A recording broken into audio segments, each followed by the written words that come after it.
Ngobrol apa aja Pak? Ya udah datang bukan ngobrol apa. Iya ngobrol udah. apa aja Pak mungkin Pak? Ya kembali bahwa kita memerlukan 2x11 pemain tim senior yang sama levelnya. Kalau kita mau terus lebih baik lagi.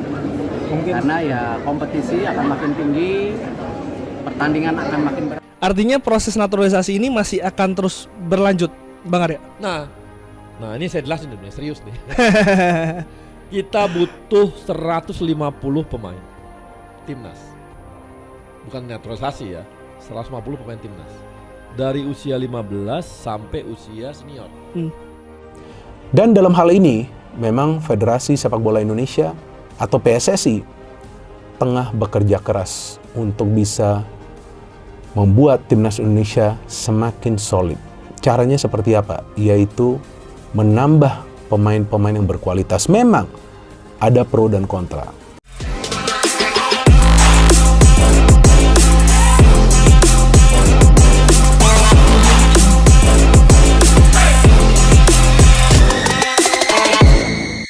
Optimis lolos ke Piala Dunia, Erick Thohir kenalkan striker tambahan jelang hadapi Irak di round 4, Erling Haaland dikenalkan ke media Arab.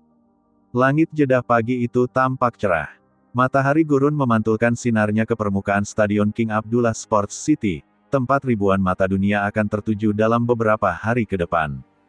Disinilah timnas Indonesia akan kembali menorehkan babak baru dalam sejarah sepak bola nasional, menghadapi Irak di babak keempat kualifikasi Piala Dunia 2026 zona Asia. Namun yang membuat suasana kian bergelora bukan hanya tensi pertandingan, melainkan kabar yang mengguncang dunia. Erick Thohir memperkenalkan Erling Haaland sebagai pemain baru timnas Indonesia. Sontak seluruh media Arab yang hadir di ruang konferensi pers stadion itu tak berhenti menyorot. Kamera berderet, mikrofon diarahkan, dan blitz menyala silih berganti. Sosok tinggi besar berambut pirang itu melangkah tenang dengan seragam merah putih. Di dada kirinya, lambang Garuda terpasang megah. Di belakangnya, Erick Thohir tersenyum lebar, didampingi Patrick Kluivert dan beberapa staf pelatih. Momen itu menjadi sejarah baru, seorang striker bertaraf dunia kini resmi menjadi bagian dari skuad Garuda. Dalam beberapa bulan terakhir, publik tanah air sudah terbiasa dengan gebrakan besar Erick Thohir. Sejak memimpin PSSI, ia tak henti mencetak kejutan. Mulai dari membangun pusat latihan modern di ibu kota Nusantara, memperkuat sistem kompetisi nasional, hingga mendatangkan nama-nama besar seperti Joel Piru, Justin Hubner, dan Ivar Jenner. Namun kali ini, langkahnya benar-benar mengguncang dunia sepak bola Asia. Proyek besar menuju Piala Dunia, begitu istilah yang banyak beredar di media Arab dan Eropa. Erick Thohir disebut telah bekerja di balik layar selama berbulan-bulan. Komunikasi dilakukan dengan agen Haaland, Federasi Norwegia, serta pihak FIFA. Semua syarat administrasi dan regulasi diurus dengan sangat hati-hati. Tak ada yang tahu proses itu berjalan, bahkan para jurnalis Eropa pun sempat dibuat terkejut ketika kabar itu pertama kali bocor beberapa hari lalu. Kini, semua menjadi nyata. Erling Haaland resmi menjadi bagian dari timnas Indonesia, dan akan melakoni debutnya melawan Irak di babak keempat. Begitu Haaland memperlihatkan kostum merah putih bertuliskan namanya, gemuruh kecil terdengar di antara wartawan Arab. Mereka berbisik kagum. Sejumlah reporter dari stasiun televisi besar seperti Al Arabiya, beIN Sports, hingga Sky News Arabia tak berhenti menyorotinya. Beberapa bahkan menyebut langkah Indonesia ini sebagai transfer paling bersejarah dalam sejarah sepak bola internasional. Media Arab mencatat bahwa Indonesia kini menjadi negara Asia Tenggara pertama yang berhasil menarik pemain dengan reputasi dunia setara Haaland untuk bergabung dalam proyek Piala Dunia. Sorotan bukan hanya datang dari Jeddah, tetapi juga dari Riyadh, Doha, hingga Dubai. Bahkan, sejumlah portal olahraga Timur Tengah menulis tajuk besar. Indonesia tak lagi sekadar kuda hitam, kini mereka punya senjata dunia, Erling Haaland. Di hotel tempat skuad Garuda menginap, semangat para pemain kian membara. Kapten tim, Asnawi Mangkualam, disebut begitu bersemangat menyambut kehadiran bintang baru itu. Dalam latihan ringan di Jeddah, terlihat suasana penuh tawa dan kebersamaan. Shin Tae-yong yang kini berperan sebagai penasihat teknis terlihat mendampingi Kluivert dengan raut puas. Formasi baru pun mulai disiapkan, Haaland akan menjadi ujung tombak dalam pola 4-3-3, ditemani oleh Rafael Struijk dan Marcelino Ferdinand di sayap.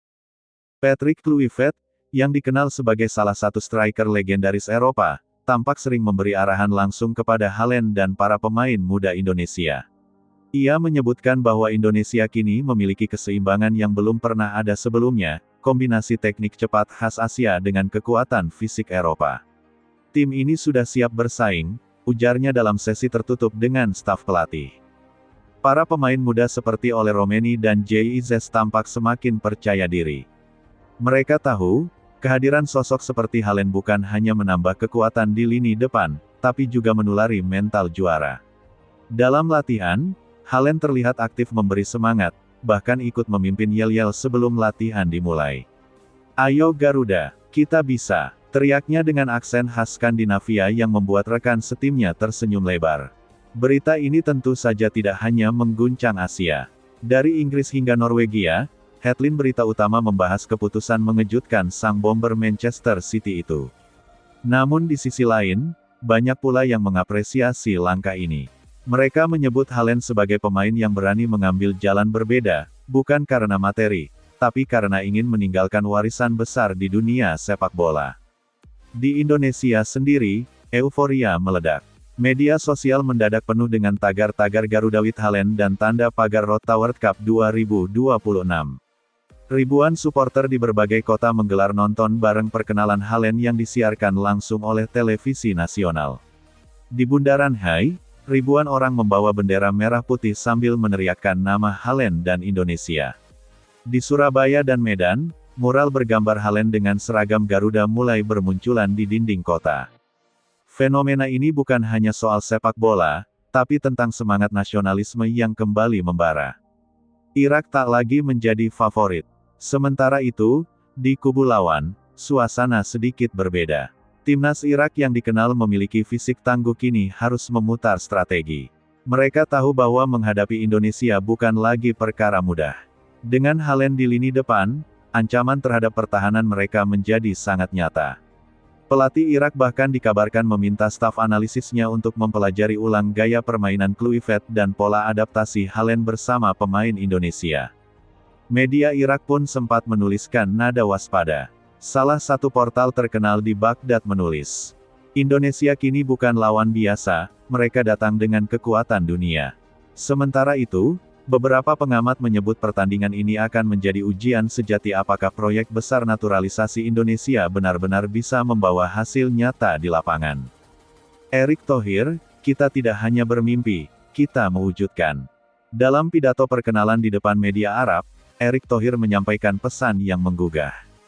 Ia tidak banyak bicara soal proses atau biaya, namun menekankan satu hal, ini semua tentang mimpi besar bangsa Indonesia. Kita tidak hanya ingin berpartisipasi, kita ingin bersaing. Indonesia bukan sekadar penonton di Piala Dunia, tapi bagian dari sejarahnya, ucapnya tegas. Erick menambahkan bahwa proyek naturalisasi bukan semata-mata mengambil pemain top, tapi memastikan